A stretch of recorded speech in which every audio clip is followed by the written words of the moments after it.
Good evening, and thank you for coming to the Center for Strategic International Studies.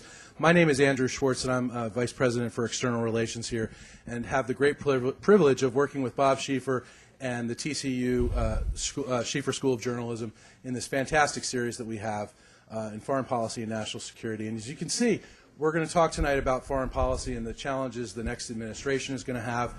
We have an absolute all-star panel, including our own Arnaud de Bourgrave, who has been a journalist for some 60 years. And when I asked Arnaud once who is the most interesting person you've ever interviewed, he didn't miss a beat, and he told me it was Charles de Gaulle. So you can see what kind of experience we have on this panel. And I'm sorry to embarrass Arnaud, but I just love him, and it's so good to have him on this panel with all of our other friends. And with that, I'll throw it to Bob Schieffer, and thanks for coming to CSIS for the series. Thank you, Andy, and thanks to all of you for coming. This is the partnership between TCU and CSIS, and we're very proud of it at TCU, and it has really gotten the name out there, and we like being associated with CSIS. It's a great thing, and I'd also like to say I'm very pleased to see General Scowcroft today. Appreciate having you. This adds a little more prestige. Just to have you. It's good to see you. And Arnaud, of course, 30 years at Newsweek. He covered most of the world's major news events, including 18 wars. At the age of 21, he became the Brussels bureau chief for UPI. 3 years later, named Newsweek's bureau chief in Paris. At 27, became senior editor of the magazine. He held that position for 25 years. Became editor-in-chief of the Washington Times in 1985, held that job till 1991, and then became associated for the first time with the CSIS. So we're glad to have you here, Arnaud.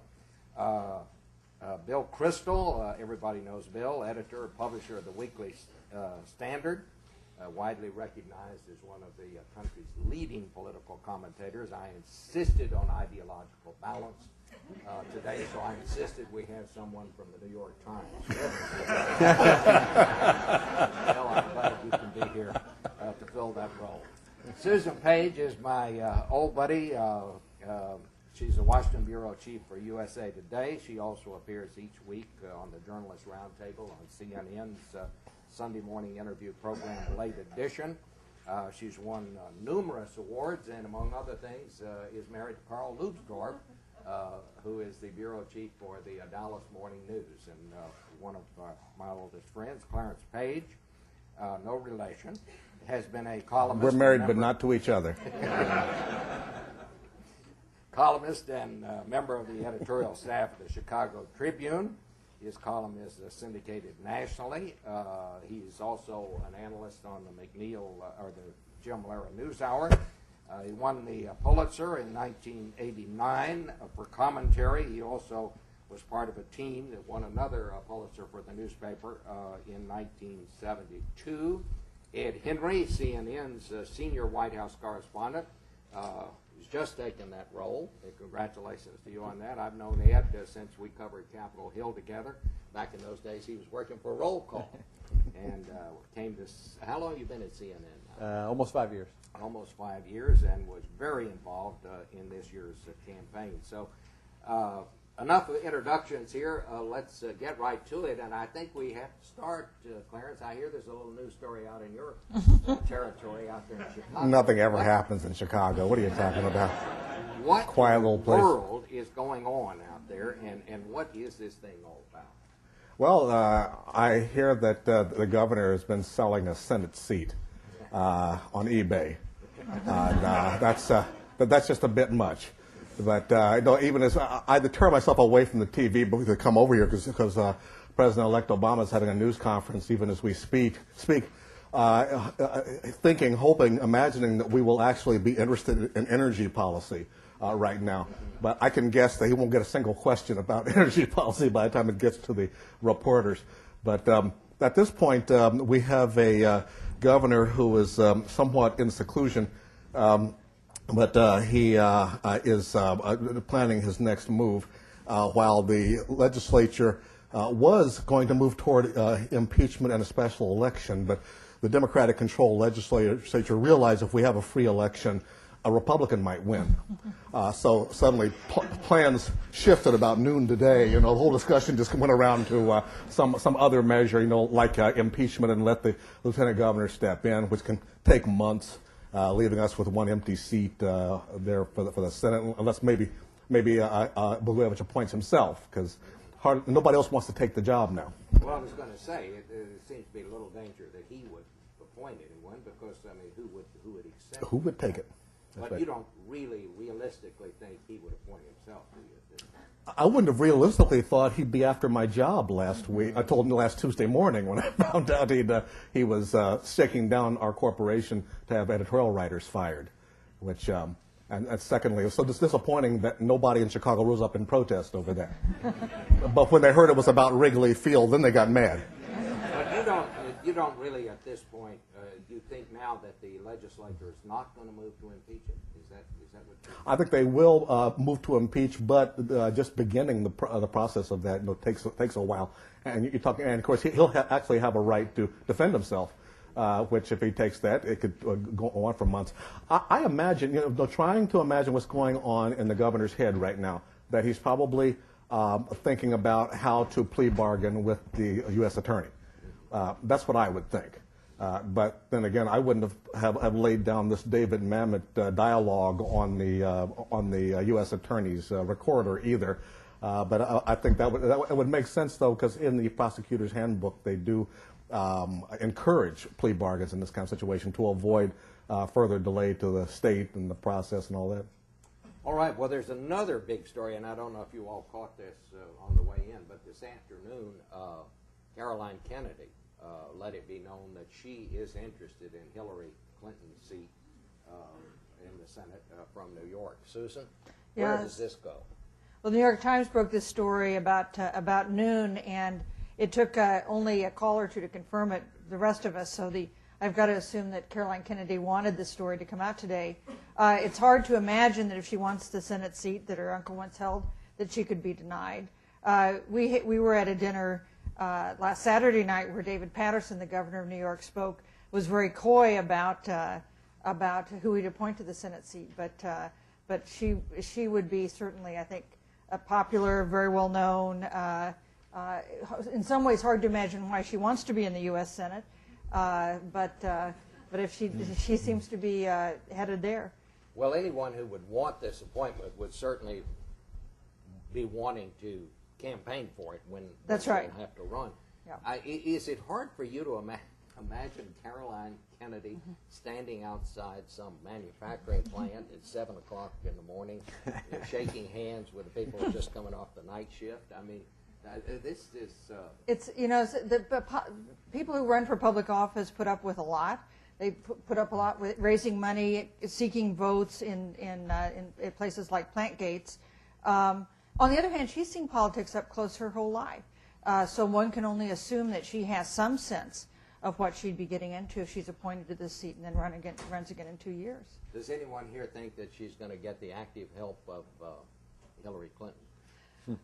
Not initially. It seems like she maybe had some other candidates in mind, and I think, as Susan points out, it's going to be a tough race. I mean, she initially could be appointed, but then she'd have to run in 2010 for the final 2 years of Hillary Clinton's term, and then have to run again in 2012. So you're talking about raising, something like $30 million per race, and doing all of this campaigning and getting out there. And as you know, Bob, there's not a good track record for appointed senators getting reelected. A lot of times, the person who's sort of hand-picked ends up getting their clock cleaned. Now, this could be a different case because she's somebody who obviously has amazing name recognition. She's been very reluctant, though, to get into the spotlight, so that's what would be fascinating.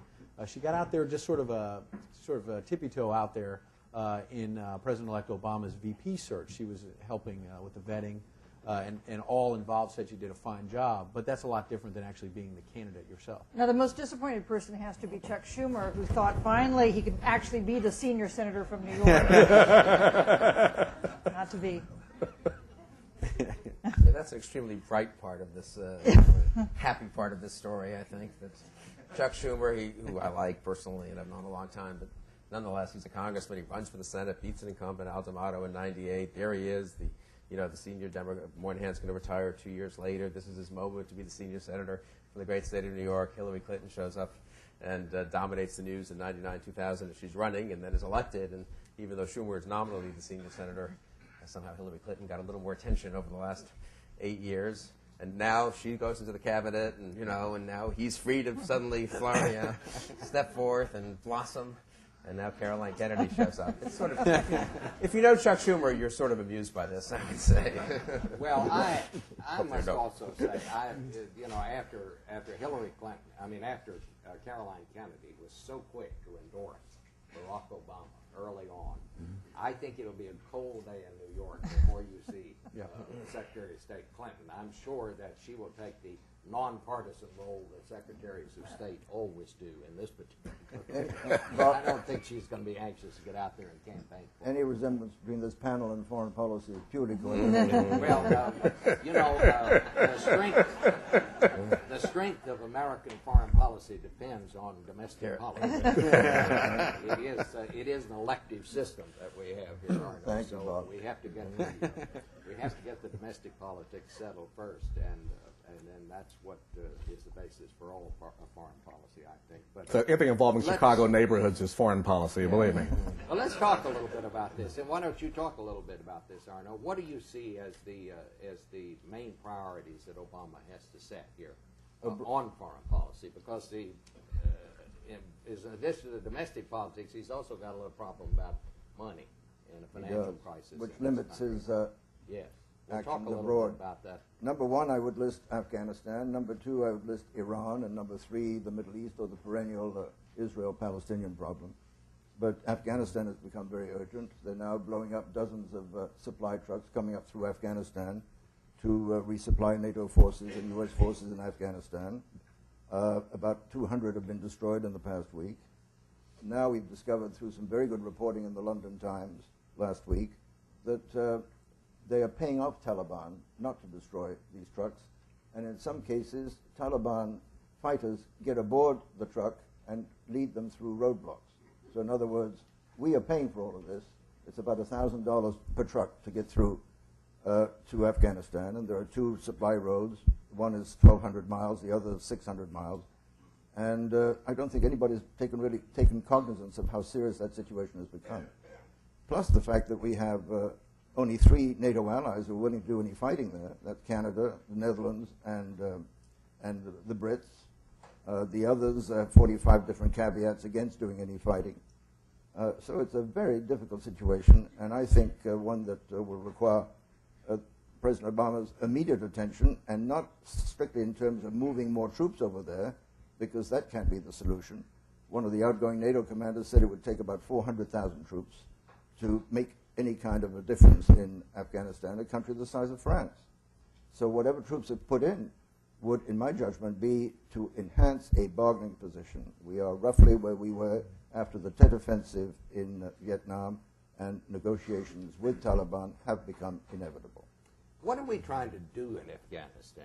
Are we trying to establish some sort of Williamsburg on the Well, the idea was to... river there, or has this ever been a nation as we think of a nation being? No, and is that what we're trying to do, or what exactly are we trying to do? Despite the fact that only 3% of Afghan women can read and write and 16% of the men can do the same, they all know that they've always gotten rid of the foreigner over centuries, including Alexander the Great, who couldn't wait to get out of there and finally found a way out through the Khyber Pass.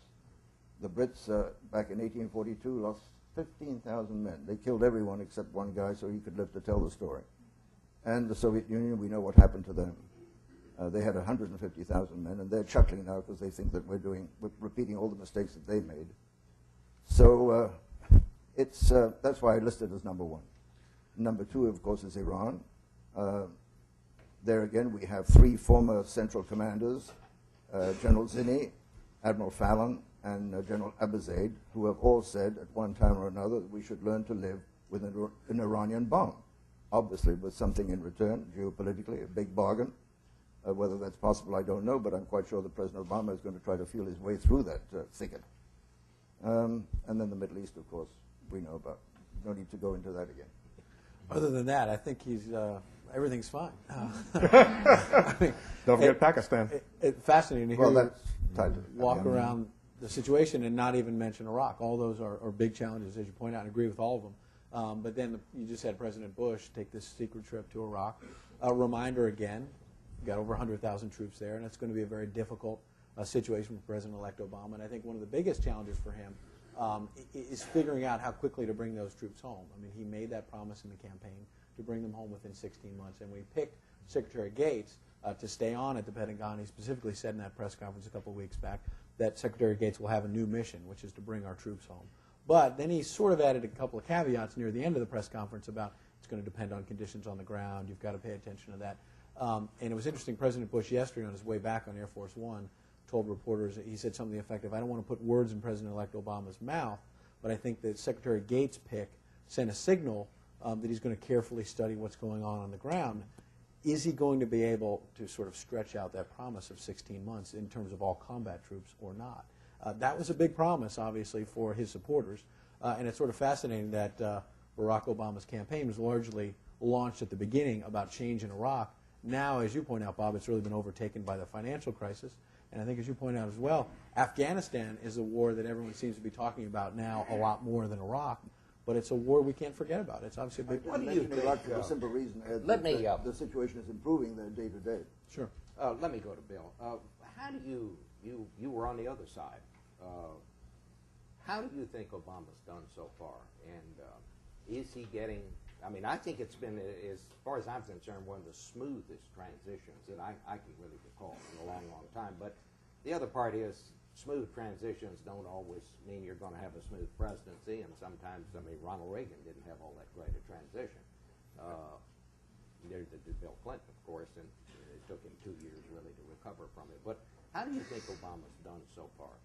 I think he's done fine in foreign policy. I think it's as good, from my point of view, as good a group as certainly I could have expected, and actually a pretty good group, period. I mean, but I took about 10 minutes to look at what happens in the first year of incoming administration's tenure in the world, and a lot happens typically, and a lot of it's unpredictable. And I mean, I'm sure President-elect Obama knows this. That we can sit here and say it's likely to be. I mean, obviously these are major crises, major problems we've been talking about.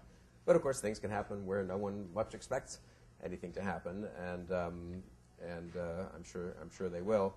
But I think it's a serious team. I think Iran is a tough. I mean, will be the two clocks on Iran don't quite match up. He wants to do his diplomatic initiative, which of course he'll do. That's going to take a little while. There's an Iranian election. When is that, in May? It's hard to see you can get much going before then. He's got to get the Europeans coordinated, and the nuclear clock is hard to know, but seems to be ticking pretty quickly there. And you know, I don't think he wants to simply stumble. He may make a policy decision that the cost of trying to use force to prevent a nuclear Iran are greater than the benefits, but I don't think he wants to just sort of let that happen inadvertently. So there will be some moment, I would think, in 2009 or maybe early 2010 where he really has some major decisions to make, or to go to the Europeans and say, are we really serious now about a big ramping up of sanctions? You know, we can decide, and certainly General Zinni and everyone can decide that we are okay with a nuclear Iran, but there are other actors here who may not be okay with it, and not just Israel, whom everyone focuses on. I mean, the great threat of the nuclear Iran, to me, is not that they're likely to use a nuclear weapon against Israel or against us. Probably not even, though this is more risky, that they'll provide a nuclear umbrella for terror, but that they just set off a nuclear arms race in the Middle East. I mean, the Saudis and the Egyptians aren't going to sit there and say, well, fine, Iran gets nuclear weapons, and we're going to depend, well, then on what? On nothing right now. Now, maybe you could argue, and people will make this argument, we'll have extended deterrence, as we did for Europe in the Cold War. We're now going to defend. I don't know, are we going to really offer a nuclear guarantee to the Saudi regime? That's a little, I mean, we do a lot with the Saudi regime, but a public guarantee of, you know, against, I mean, that we're willing to risk a nuclear exchange for the sake of their sovereignty or territory, I mean, that's a pretty tough thing, I should think. So I think Iran really is a huge item, you know, sort of that President Obama is going to have to deal with very fast. On Afghanistan, I would just say, I think that's been the good war. And the Democrats in particular, who were anti-Iraq for their own reasons, I mean, for what they thought were good reasons, but very much wanted to go out of the way to show they weren't simply against fighting the war on terror, and they weren't, you know, governed by doves, so they were for a tough policy in Afghanistan and even for an increase in troops there. Honestly, and I say this is, I think no one was a stronger supporter of the surge in Iraq than me, I don't think the arguments have been laid out as carefully for the surge in Afghanistan as they were in Iraq. Maybe they have been. Obviously, they're doing this work within the Defense Department and elsewhere. But on the outside, certainly, I don't think one can see the level of preparation that really did exist for the surge in Iraq. And serious people like General Keane, the former Army Vice Chief of Staff, and General Petraeus himself had really worked this through and thought it had a pretty good chance of success. So I think on Afghanistan, there's a real danger politically to the president-elect that he'll send a couple more brigades, clearly, over the next 3, 4, 5 months. I think that's already pretty much set up. But if the situation starts to deteriorate, you will get two things at once, I think. On the left wing of the Democratic Party, they say, why exactly are we, intervening more deeply in this country? Can't we do this in other ways? Can't we negotiate? Can't we? And from the Republican Party, and I say this not, I hope this doesn't happen, but I suspect it will, a certain reassertion of a much more traditional Republican wariness about foreign involvements, wariness about nation building, distrust of the Obama administration. We saw this under Clinton a lot, the Republican opposition on the Hill to Bosnia and Kosovo. And you could get Republicans turning from being a sort of hawkish interventionist party to a sort of, Fortress America / we don't want to stretch ourselves too thin. I mean, there are a lot of some of these arguments may be intellectually respectable. I mean, but I just think politically he could have more of an Afghanistan problem than he thinks. He may understand this than people think. 6, 8, 9 months ago, and the trouble is it's hard to publicly make the real case for it. But the real case for it, I think, is Pakistan, which is, can you really plausibly have an adequate outcome in Pakistan if there's total chaos on the Pakistan-Afghanistan border? And therefore, you sort of have to stabilize part of Afghanistan to some degree to prevent further destabilization of Pakistan. But that's a pretty complicated But they have privileged sanctuaries. The Taliban has privileged sanctuaries in Pakistan, and each time we go and bomb them, as you know, it sets off all sorts of suicide bombings all over Pakistan. Yeah. Well, What shape would you think? I'd just like to see what the panel thinks about this. What kind of shape is President Bush leaving Iraq in for this incoming administration? I mean, we saw the pictures. He goes there and holds a news conference, and they throw shoes at him. It's pretty quiet over there right now. It looks a lot better than a lot of people thought it was going to look right much now. better than anyone thought 2 years ago. Yeah. And here's the trouble, though. I don't think the drawdown in Iraq, by taking Secretary Gates, and of course not even murmuring about replacing Petraeus at CENTCOM or Odierno at MNFI, I believe Obama has basically will not do a faster withdrawal than they think is prudent. I just can't see how we could afford. I don't think those men would in fact stay in their positions if they thought Obama was really endangering the hard-earned, hard-won success that progress that was made there. Which means I don't think we get a very fast drawdown in Iraq. There are provincial elections in January and national elections at the end of the year. The one thing that's where the Bush administration always increased troops correctly, I think, because you want to have the most security to have a fair election, to encourage full turnout. It's very important this election that we get Sunni turnout, unlike in 2005. So I think the pace of withdrawal in Iraq will be slow. Now, if casualties stay low, if U.S. casualties stay low, I think he pays very little political price for that. I don't really think the left wing of the Democratic Party goes crazy if combat forces aren't out of there in 60 months. That was the central. Yeah, but if the casualties are down, I think he can get away with. If Clinton was going to withdraw troops, I mean, everyone comes in saying they're going to draw down troops from places where they don't draw down troops. As long as casualties are low, I think he's okay on that. Well, I think he has to begin. I think that he doesn't necessarily have to meet a 16-month deadline, which through the campaign, after this campaign was launched, he kept hedging it a little bit more, and he did even more, as you noted, at his recent news conference. But I think he's got to get on a trajectory of drawdown. I mean, I don't think he has the option of maintaining. What do we have? About 150,000 troops still there now, more than we had before the surge began. He doesn't have the option of continuing that. He's got to be, it seems to me, politically speaking, on a path of reducing troop levels, even if it takes longer than he said to bring most of the combat troops out. What is the path? That path will be gradual. I mean, there will be 100,000. I will predict right here, and maybe I'll be wrong. There will be over 100,000 troops in Iraq a year from now. Your prediction's usually right on target there, Bill. So. Yeah. So I couldn't resist. But I agree, though, that the left is giving him some problem in terms of The Nation magazine, for example, and a few others. But polling indicates he hasn't fallen off much from the 91% approval that he had among Democrats at on election days, still around the mid-'80s. And there is a sense, I was at a convention of community organizers here in D.C. Last week, which was the first time anybody from the transition team, Valerie Jarrett and one of the other transition officials was there, because these are his people, community organizers. He promised them he was going to meet with them in the transition, and sent Valerie over. And it was quite remarkable. Valerie Jarrett was actually encouraging the crowd to hold our feet to the fire, kind of like FDR did back when he came in, to keep them on that trajectory so that they can argue on Capitol Hill that, hey, I'm getting trouble from the left. You got to give me a break here. But we are on a glide path, I believe was the term Colin Powell used, toward withdrawal, toward a drawdown in Iraq. Things are going in the right direction. And not too many people are going to quibble with him about, hey, we're not getting out fast enough. Yeah. All right, we want to go to some questions from the audience, but as we're waiting for our first person, we'd like to ask come either to these microphones here. Let me just go around the panel. Did anybody expect Barack Obama to name Hillary Clinton as Secretary of State, Ed? No, not at all. I thought, in talking to a lot of senior Obama advisors right before the election, right after the election, not about her, that specific job, but about her in general, a lot of his senior advisors felt that they had turned the page on the Clintons.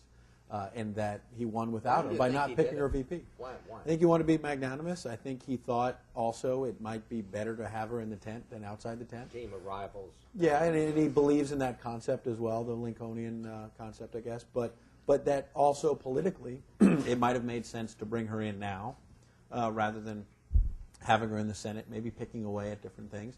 Her people insist that she never would have done that she was on board. And you have to say, in her defense, that she campaigned a heck of a lot harder for him than I think any of her sharpest critics thought she would. Can she be a good Secretary of State, Arnold? I think she'll be terrific. Do you? She also has a Deputy Secretary of State in the form of her husband.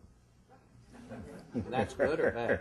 Well, it's a fact. I mean, he knows people all over the world. He knows presidents, heads of state on very personal terms. He's been traveling the world now for years. So obviously it's bound to be part of Hillary's input. What do you think? I thought it was especially surprising given that he didn't even seriously consider her for vice president, much to the annoyance of the Clinton folks, didn't vet her for that job, made it pretty clear that he was going to go in a different direction. To then turn around and give her this most senior post in the cabinet, I thought was surprising. Now, the Clinton people argue that this is an even better job than usual because Barack Obama will be so consumed with his first priorities, which is the nation's economy, that she's going to have an even more important role than Secretaries of State always have. We'll see if that turns out to be true. Bill? I'm sure that Jim Steinberg, who actually is going to be Deputy Secretary of State, will be happy to learn that Bill Clinton is really going to be Deputy Secretary of State. I didn't expect it. I don't think anyone expected. Maybe, I guess the notion of Bob Gates being reappointed had become fairly common by October or so of the campaign, but certainly the Clinton appointment and to some degree the Jim Jones appointment are a surprise. You probably could have made a lot of money if you had gotten all three for a trifecta, which is a always a good reminder of how surprising politics is in all kinds of ways, and that everyone follows these things so closely. And you're right, when he didn't pick Hillary for vice president, which I actually thought would have been a rational, logical pick politically, and Kennedy, Johnson, Reagan, Bush, to pick her then for Secretary of State was interesting and bold. It's going to be interesting to see how the team works. I think Jim Jones is the one I'm most curious about. I mean, he is a very bright guy, a very impressive guy. But I'll say this with Brent sitting here. I mean, National Security Advisor is a staff job, and it's a tough job. And it's not really the life of...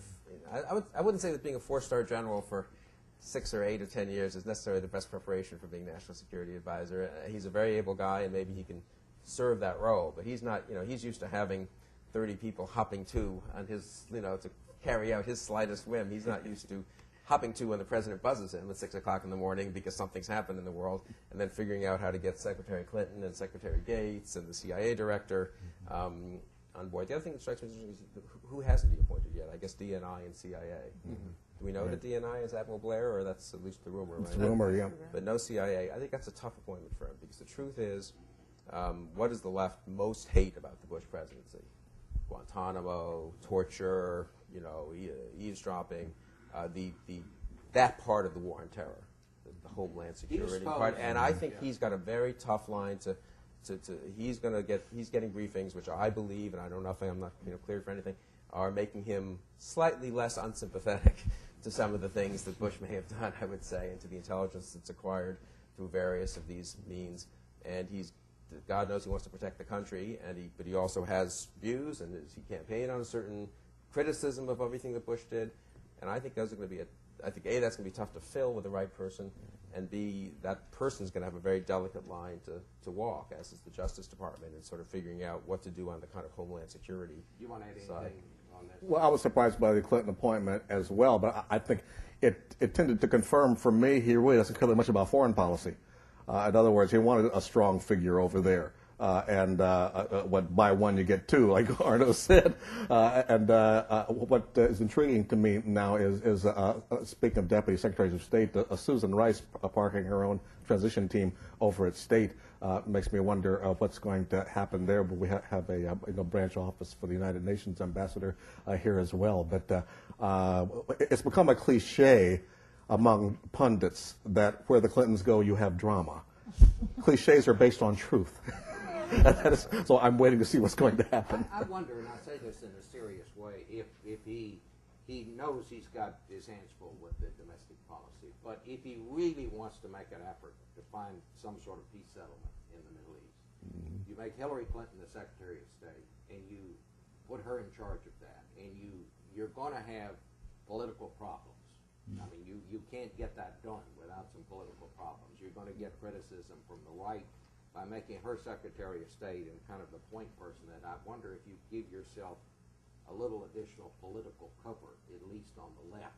And I wonder if that has something to do with what this appointment is about. I mean, I think she's eminently qualified. It may come in handy if Bibi Netanyahu wins, as he seems to be ahead right now. I don't buy the argument that he. I mean, Charles Gardner made this point too, and he doesn't really care about foreign policy, or he's going to be so preoccupied with the economy. I mean, he may not care about foreign policy, but foreign policy is going to care about him. So And I think he knows that. I'd say I don't know the president-elect at all, but people I know well who've worked with him and briefed him say actually he does care quite a lot about foreign policy. He's educated himself quite extensively, and I think all presidents during the Cold War and all presidents, I think, in a post 9/11 environment, when you've got troops deployed in two different parts of the world, et cetera, are going to have to be foreign policy presidents. And I think he's genuine. I give him credit. He's tried to have a very strong team, and I think he's willing to have a strong team. And Bill, what happened to Richard Danzig in this lineup? Because he was mentioned for all sorts of top positions, and then his name just dropped off all the list. Does he get Deputy Secretary of Defense? I guess they're negotiating the Gates. I mean, it's unusual to have a holdover across party lines, and so I guess Secretary Gates has said his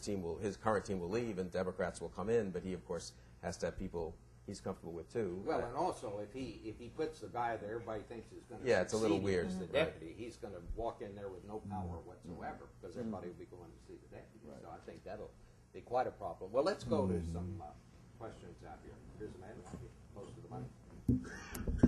First, I would like to thank Bob because I can finally watch all you guys without having to switch the channel on Sunday morning and miss the ads. So we appreciate that very much. I think one of the challenges that this administration is going to face is how do you remodel the economic, political system, UN system to reflect the power of the BRIC countries and so on. Doha ended, which got very little attention, the multilateral trade negotiations because China and India simply refused to step up to the plate and assume more obligations consistent with their development. We all know how well China is doing financially during this financial crisis. We do know that in the UN they've been discussing how they're going to reapportion, the Security Council or change it. I'd be interested in your views on these issues. Thank you. We'd like to. Steve Landy, Manchester Trade, push introduce ourselves. Okay. It seems to me that inevitably we're going to have to go back and look at what happened at Bretton Woods after World War II, and new economic and financial architecture for the whole world is going to have to be gradually put into place. Today, we're dependent very much on China, whether China is still willing to be our banker. And they've got major problems with their own middle class at this point, and they may have stimulus programs that they've got for their own people before they help us. So all of this is coming to a head, it seems to me. And on the domestic side, I mean, we started with that. I'll just defend Bob's proposition that foreign policy and domestic politics are related. I mean, we're going to have a very nasty recession over the next year. a lot of us have fought against protectionism for 20 years in our own little ways, and actually have won those fights pretty consistently. And that's been the dog that has barked but never really bit. People now there's going to be a resurgence of protectionism and isolationism and xenophobia. And truthfully, under Reagan, Bush, Clinton, Bush, it never really has gotten that serious, and administrations have basically been able to stay on a pretty free trade, pretty open to capital and investment, pretty internationalist. We can quarrel about what kind of internationalist, but pretty internationalist agenda, pro-alliance, et cetera. I mean, I am worried that if we have we have not tested this proposition with 10% unemployment and with a year from now in our country or in other countries, incidentally. And if Doha failed in a good economic environment, so I'm pretty worried. And this is a case where the president himself has a party that is not on board entirely free trade or freer trade. He even toyed with silly things, I think, like going back, renegotiating NAFTA. I think that sort of disappeared for now. But I think that will be a domestic test of Obama and the Democratic Congress to some degree. USTR is another position I noticed that he hasn't actually filled yet, where he's torn between his base and what I think he thinks would be good governance. Because you've talked about Congressman Becerra, who's sort of more towards the base, and now the name of Harold Ford Jr., the former congressman, has come up a little bit as a more centrist possible pick. And I think for USTR, he was a trade rep. Yeah, because you've got that push and pull there within his own party, and you've seen the Colombian trade pact stall here at the end of the Bush administration. A lot of these trade pacts that people thought would sort of be a slam dunk, given the economy, are not going through anymore. Next question. Yes, sir. Yes, my name is Kami Bhatt. I write for the Pakistani Spectator. My question is about the article Mr. Crystal wrote last week. You seem to be drawing a parallel between Al-Hamas and Al-Taiba. And my question is, do you really believe that they are parallel organizations, given that Al-Hamas doesn't have any real country? It's just an organization. Whereas Al-Taiba has on its backing whole country, Pakistan. And how can we resolve this very difficult issue of Pakistan without addressing Pakistani insecurity, that India is kind of encircling Pakistan? Before, Pakistan has problem on its western borders, and now it has problem on the eastern border. According to Pakistani diplomats, they don't say in public, but they say in privately that there are hundreds of thousands of raw agents in Afghanistan who are trying to destabilize Pakistan through Balochistan. So unless we address that issue, unless we resolve Kashmir issue, where 80,000 Kashmiri have been killed, there is no way we are going to have peace in Afghanistan and in Pakistan. So it's like we are being so kind of wishy-washy about this resolving Kashmir issue. Do you really believe that we could do something about that without addressing Pakistani insecurity and Kashmir issue? Thanks. And be brief. Yeah, that's my story. I mean, we need to have a big India-Pakistan debate. I don't think people think I have huge insights on the India-Pakistan issue. No, I think that, let me put it this way. I think the mainstream view in America right now is whatever the historical complexities of Kashmir, or whatever the perhaps reasonable or unreasonable insecurities of Pakistan. I mean, what do they think India really is going to invade Pakistan? I doubt it. Pakistan is a nuclear power. That it is intolerable for a government either that the Bush doctrine in this respect, I think, has bipartisan support. Terror groups that are hosted in a country, that are visible and that are unquestionably engaged in terror activities, either the host government has to crack down on them, or there has to be the possibility of intervention to crack down on them. And one cannot ask India to sit there when people come from Pakistan from an organization that with which there's clearly been collaboration of parts of the deep government of Pakistan, not the current civilian government, and just say, well, that's fine, that's just a price of doing business, that's nothing can be done about that. And I think in terms of both that and the Pakistan-Afghanistan situation, I just think the United States, at least, is going to expect some greater control of and pressure over on the domestic terror groups in Pakistan. That doesn't mean that maybe that can be combined with some new diplomatic initiatives to reassure Pakistan, but we have been pretty generous. I mean, this U.S. administration has been pretty forthcoming towards Pakistan, pretty generous with Pakistan. But we can't resolve Kashmir, and it's not clear that that the status quo is going to change in Kashmir. Very quickly, if I could add, Pakistan, to understand Pakistan, where I've been going in and out since 1962, 2 of their 4 provinces until last February 18th were governed by a coalition of 6 political religious extremists. I met with the chief minister in Peshawar. He told me that he is a great admirer of Mullah Omar of the Taliban and that he had a great deal of esteem for Osama bin Laden. And he was running a whole province. Same thing in Baluchistan. We also forget that the madrasas, about 12,000 of them, are still producing about 100,000 kids a year, young boys, who have grown up to hate America, hate Israel, and hate India. It's a huge problem. Good evening, Joe Madden, Save Darfur Coalition. Thanks for all coming out tonight. You guys talked briefly about the top 3 or 4 priorities, and we were wondering, where do cases of mass atrocities like Congo and Darfur fit in? And if not in the top 3, what kind of resources should be given to this? Well, I think Bill mentioned Susan Rice, or no, I'm sorry, Clarence may have mentioned Susan Rice having a very active role as a U.S. ambassador to the United Nations if she's confirmed. And she's spoken openly about paying a lot more attention to those huge problems. So I think that's one sign. And also, Joe Biden, as a presidential candidate, talked a lot about intervention in dealing with genocide. And he's somebody we haven't really mentioned so far. As you talk about the team, how he's going to fit in is another big question. I mean, he was picked as VP to sort of check the box on foreign policy and maybe thought he was going to be the primetime player on that. And then he started looking around the room and saying, well, Gates is here and Clinton and General Jones. And you sort of have to wonder whether or not Joe Biden is really going to have a big seat at the table or not. Look, I think that's a very good question. I mean, we talk about Afghanistan and Iran are ultimately maybe bigger strategic issues, but Obama could face serious choices, obviously Darfur, which is a long-term ongoing problem, but he has explicitly said, if I'm not mistaken, he'll be more aggressive. He's talked about a no-fly zone, putting a cap on Darfur, which on Sudan, which I myself have been for 4 years, but that's fine if he wants to do it. He'll have support of all the neocons he ran against and of liberal internationalists. What about Zimbabwe? I mean, would it be crazy to think that the first deployment of U.S. troops under Obama could be, 10,000 troops as part of an international force, presumably including African Union and NATO forces, into Zimbabwe to restore order and to take care of a newly deposed, hopefully Mugabe government there. I mean, so I very much agree with the notion that I think Africa, between Zimbabwe and Darfur and the pirates off Somalia and Congo, I mean, they're really a huge. That is a place where Bush is leaving. It's not Bush's fault, I don't think, but he's leaving Obama a lot of very difficult situations. And I think it will be an interesting test of where he is just personally as a president on the sort of humanitarian intervention issue more broadly. Susan Rice deeply regrets, obviously, I take it her position in 1994 when she argued against intervention in Rwanda.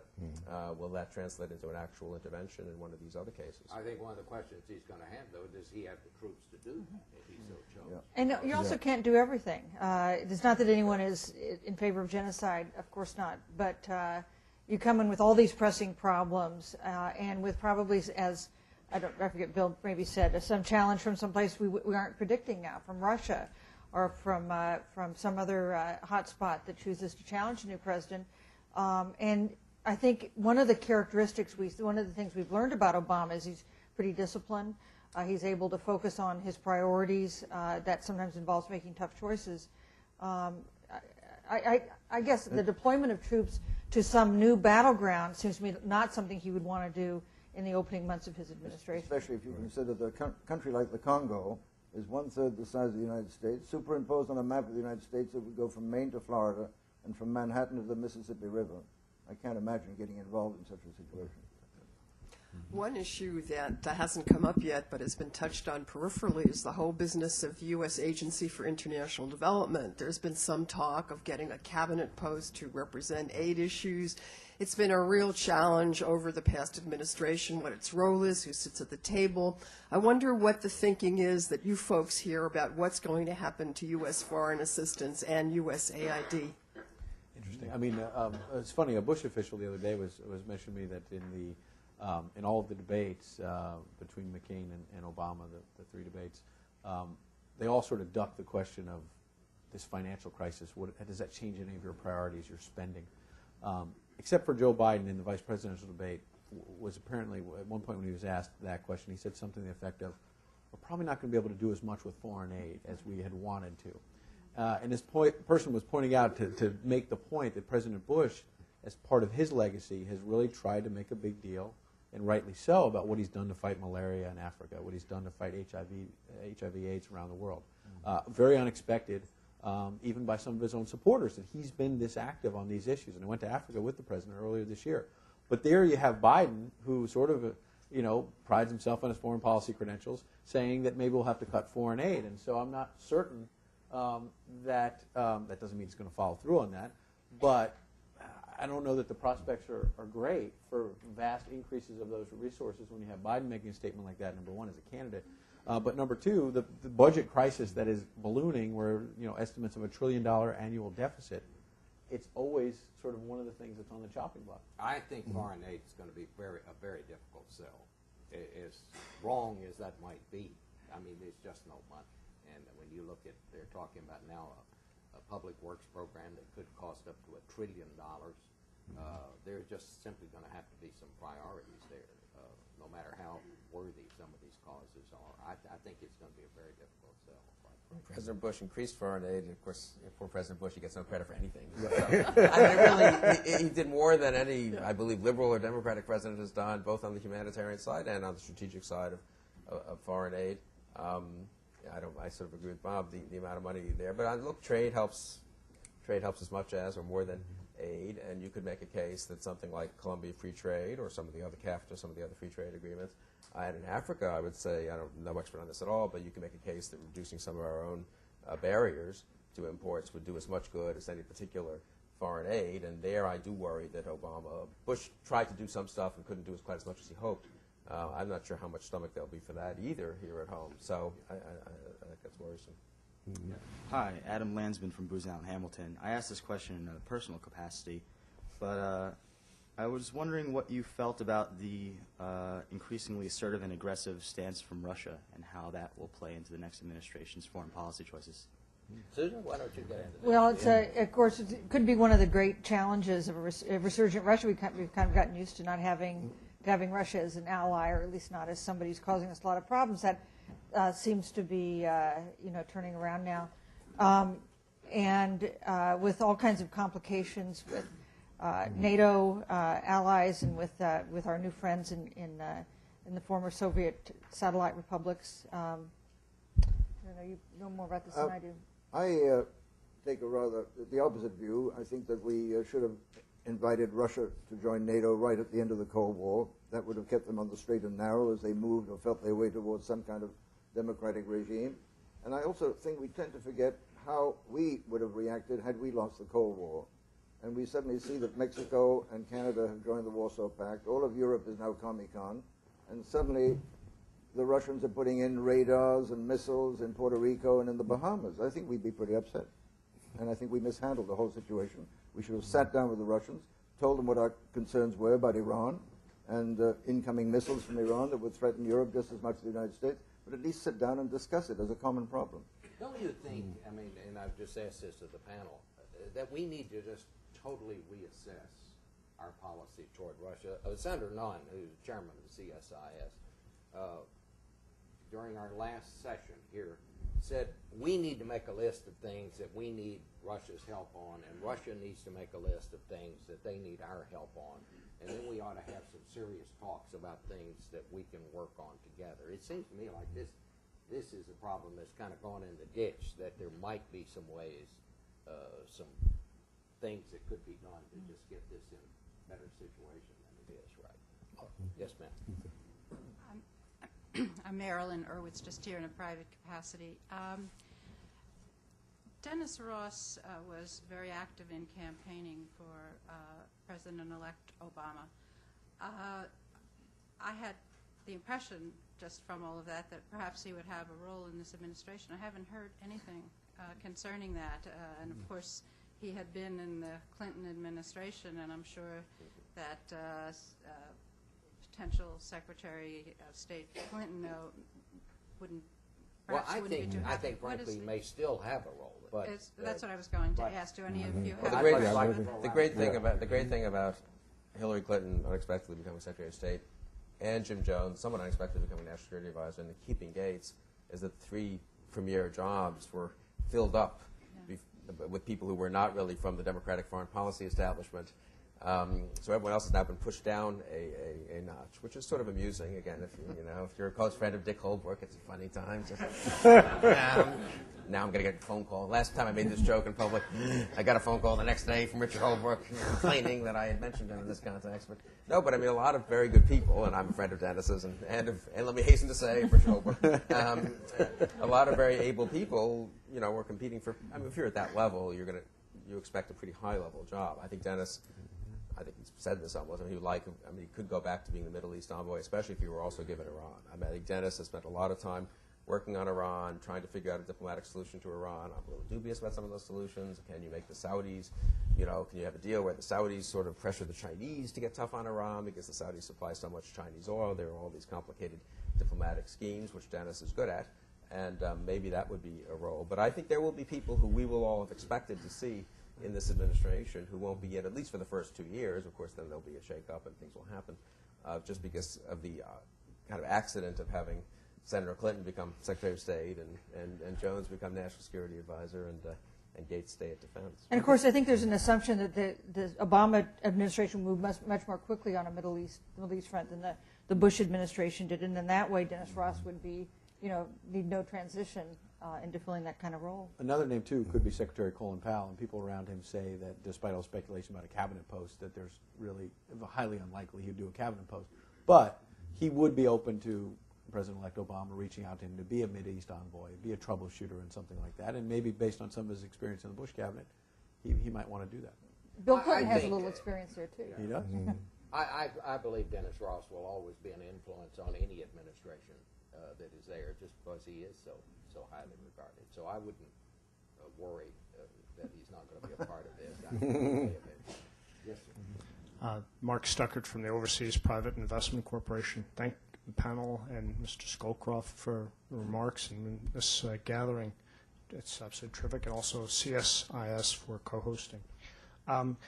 We've talked a lot about smart power and soft power here at CSIS, and you've already addressed the foreign assistance question I thought I might bring up, but can you say a little bit about energy security?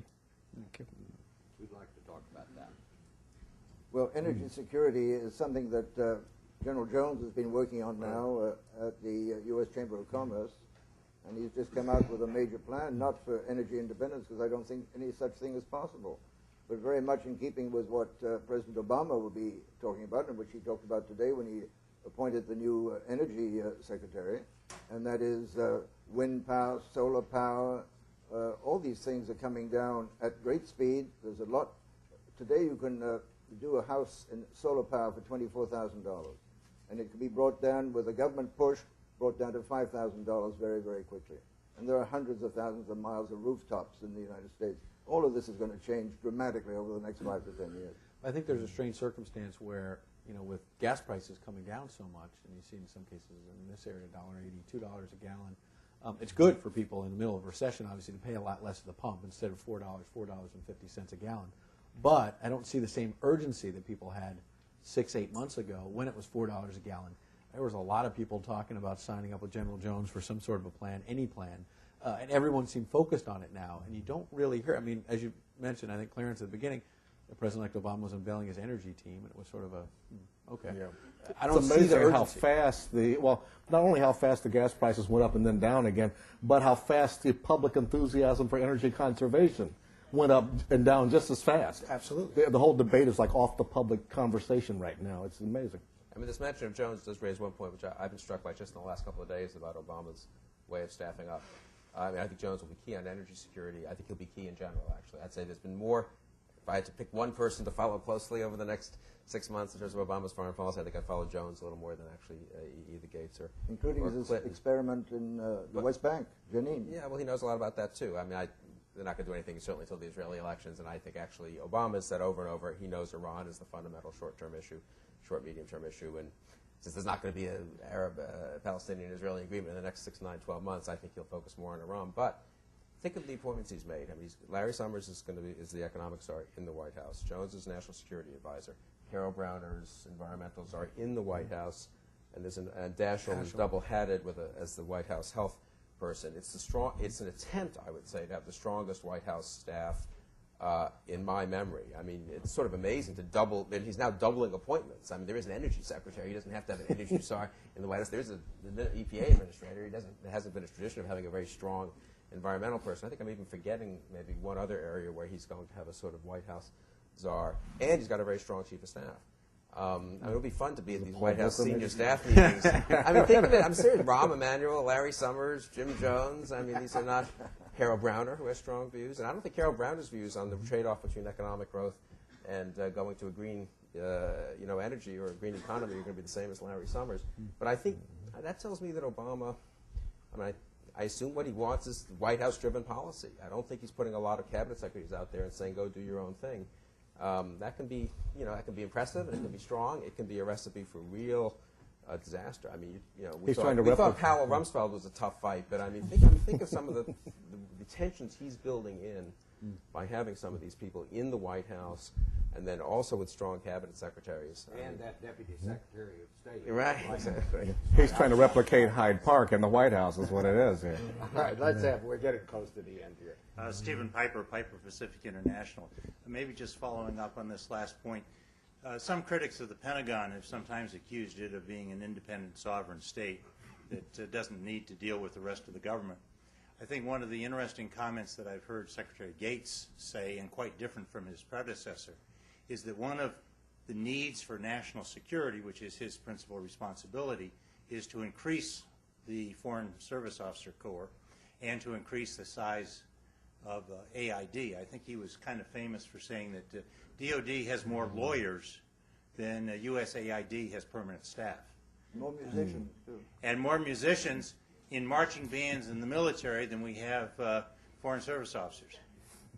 That's good. Is this going to be reflective, or might this be reflective of a more comprehensive, integrated approach to national security, that it isn't all military, but that diplomacy is a critical element of it? I think that is their goal. I mean, and I think it's a worthy goal. And Gates was saying how this in far July. they'll get with this, I mean, is something else. But in my own sense of it is that this is where they are, and this is what they're going to talk about. Yeah, I think this is the whole direction of Obama's positions during the debates, during the campaigns, and sometimes he took heat for it. But I expect his first dramatic move in foreign policy may well be to lift the Cuba travel restrictions and make a kind of dramatic move that sends positive signals through Latin America, may lead to a lifting of the embargo and lead to some economic stimulus as well, because of the very fact that so much of South Florida, in Miami, Cubans under age 30 went 2-1 for Obama. It's just an astounding show of what's happened over the last 50 years. So he feels like our foreign policy needs to be modernized. And he's going to make a speech, we know, in the first 100 days from a Muslim capital, which is a very powerful statement about the use of diplomacy as well as the military and in talking to friends and adversaries. He should make it for Baghdad, of course, but we'll see if he, which is now the freest capital in the Arab world, but maybe he won't. I think it's such a bum rap that Bush was having a militaristic foreign policy. What exactly was, fine. No one quarrels with Afghanistan. There was one war that we can quarrel about, Iraq, and the rest of it was all diplomacy. What exactly was Condi doing in the second term with Iran? What was she doing with North Korea? Agree or disagree? She tried to increase the size of the Foreign Service. She tried to, they did increase foreign aid. She tried to increase AID and improve it. I think she made real efforts on a lot of the soft power stuff.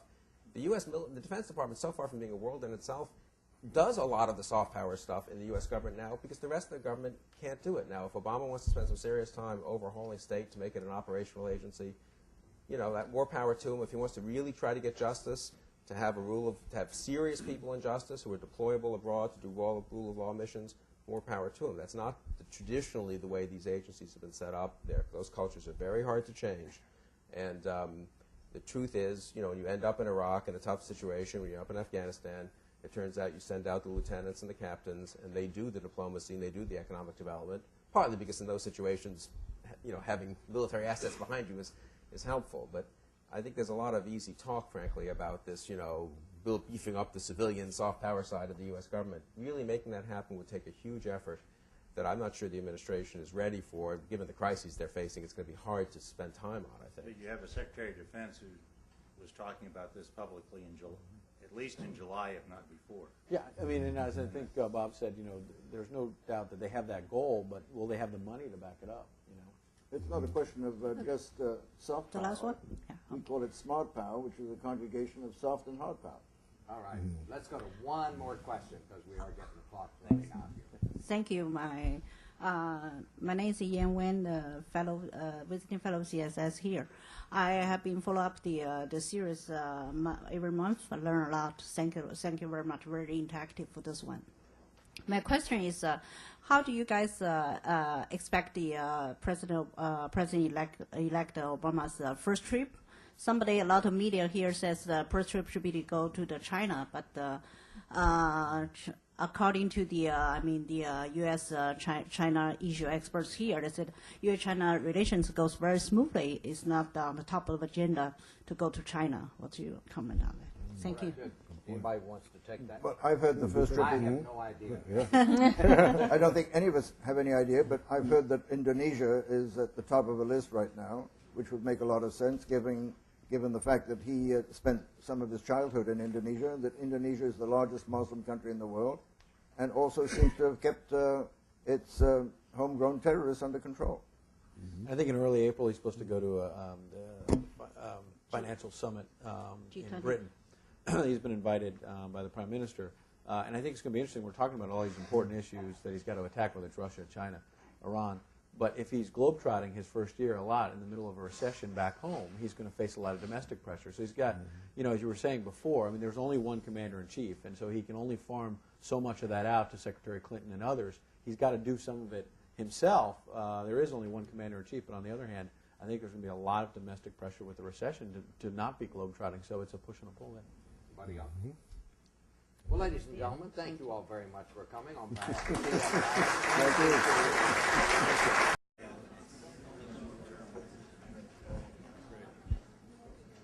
Good evening, and thank you for coming to the Center for Strategic International Studies. My name is Andrew Schwartz, and I'm Vice President for External Relations here, and have the great privilege of working with Bob Schieffer and the TCU Schieffer School of Journalism in this fantastic series that we have in foreign policy and national security. And as you can see, we're going to talk tonight about foreign policy and the challenges the next administration is going to have.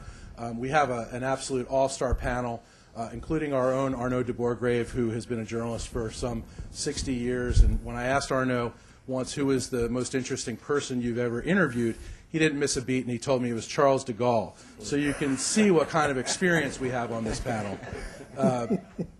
And I'm sorry to embarrass Arnaud, but I just love him, and it's so good to have him on this panel with all of our other friends. And with that, I'll throw it to Bob Schieffer, and thanks for coming to CSIS for the series. Thank you, Andy, and thanks to all of you for coming. This is the partnership between TCU and CSIS, and we're very proud of it at TCU, and it has really gotten the name out there, and we like being associated with CSIS. It's a great thing, and I'd also like to say I'm very pleased to see General Scowcroft today. Appreciate having you. This adds a little more prestige.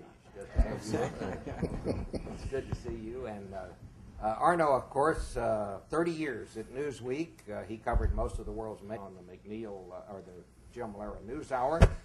He won the Pulitzer in 1989 for commentary. He also was part of a team that won another Pulitzer for the newspaper in 1972. Ed Henry, CNN's senior White House correspondent, who's just taken that role. And congratulations to you on that. I've known Ed since we covered Capitol Hill together. Back in those days, he was working for Roll Call. And came to, how long have you been at CNN? Almost 5 years.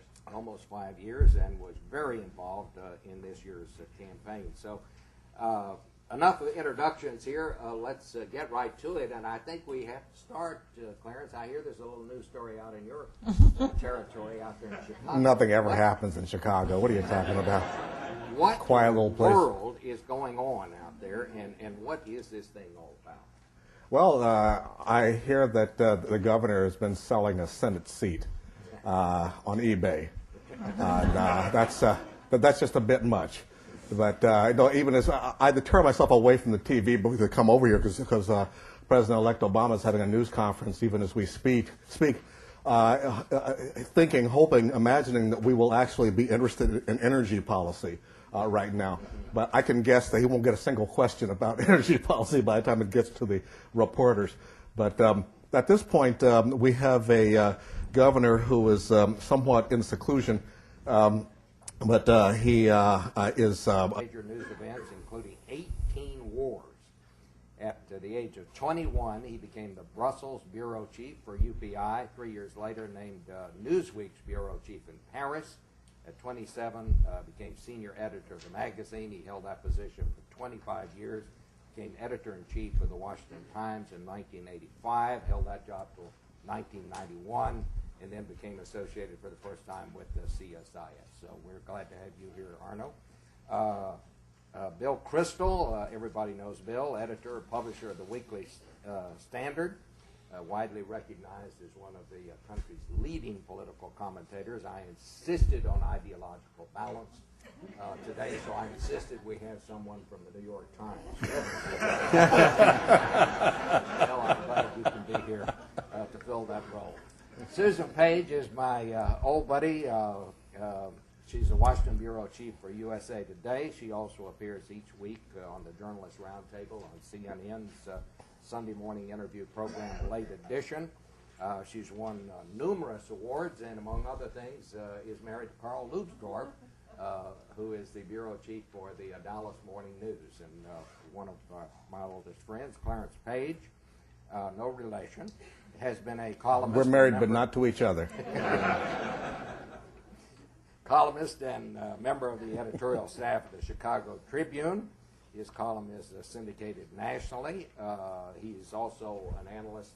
Planning his next move, while the legislature was going to move toward impeachment and a special election, but the Democratic-controlled legislature realized if we have a free election, a Republican might win. So suddenly plans shifted about noon today. The whole discussion just went around to some other measure, like impeachment and let the lieutenant governor step in, which can take months, leaving us with one empty seat there for the Senate, unless maybe Blagojevich appoints himself, because nobody else wants to take the job now. Well, I was going to say, it seems to be a little danger that he would appoint anyone, because, who would accept Who would take it? But you don't really realistically think he would appoint himself, do you? I wouldn't have realistically thought he'd be after my job last week. I told him last Tuesday morning when I found out he was shaking down our corporation to have editorial writers fired, which, and secondly, it was so disappointing that nobody in Chicago rose up in protest over that. But when they heard it was about Wrigley Field, then they got mad. But you don't really, at this point, you think now that the legislature is not going to move to impeach him? Is that what? I think they will move to impeach, but just beginning the process of that takes a while. And you're talking, and of course he'll actually have a right to defend himself, which if he takes that, it could go on for months. I imagine, trying to imagine what's going on in the governor's head right now, that he's probably thinking about how to plea bargain with the U.S. attorney. That's what I would think. But then again, I wouldn't have laid down this David Mamet dialogue on the U.S. Attorney's recorder either. But I think that would make sense, though, because in the prosecutor's handbook they do encourage plea bargains in this kind of situation to avoid further delay to the state and the process and all that. All right. Well, there's another big story, and I don't know if you all caught this on the way in, but this afternoon, Caroline Kennedy let it be known that she is interested in Hillary Clinton's seat in the Senate from New York. Susan, where does this go? Well, the New York Times broke this story about noon, and it took only a call or two to confirm it. The rest of us, I've got to assume that Caroline Kennedy wanted this story to come out today. It's hard to imagine that if she wants the Senate seat that her uncle once held, that she could be denied. We were at a dinner last Saturday night where David Paterson, the governor of New York, was very coy about who he'd appoint to the Senate seat, but she would be certainly, I think, a popular, very well known. In some ways, hard to imagine why she wants to be in the U.S. Senate, but if she seems to be headed there. Well, anyone who would want this appointment would certainly be wanting to campaign for it when That's when right. they'll have to run. Yeah. Is it hard for you to imagine Caroline Kennedy standing outside some manufacturer